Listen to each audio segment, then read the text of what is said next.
குடலில் புழுக்கள் இருந்தாலும் வாயு தொல்லைக்கு காரணமாக அமையும்.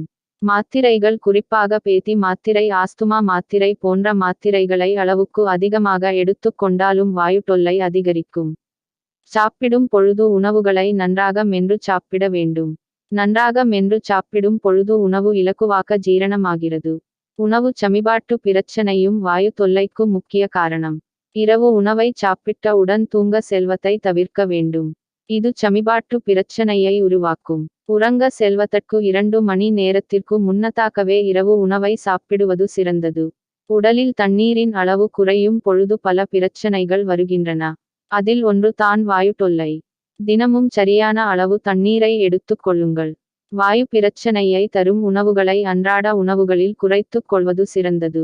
வாயு தொல்லையை அதிகரிக்கும் சில உணவுகள்: பருப்பு, வாழைக்காய், உருளைக்கிழங்கு, மரவள்ளி கிழங்கு, சக்கரவள்ளி கிழங்கு, மசாலா உணவுகள், செயற்கை பானங்கள், பால், முளைக்கட்டிய தானியங்கள், கொழுப்பு நிறைந்த உணவுகள்.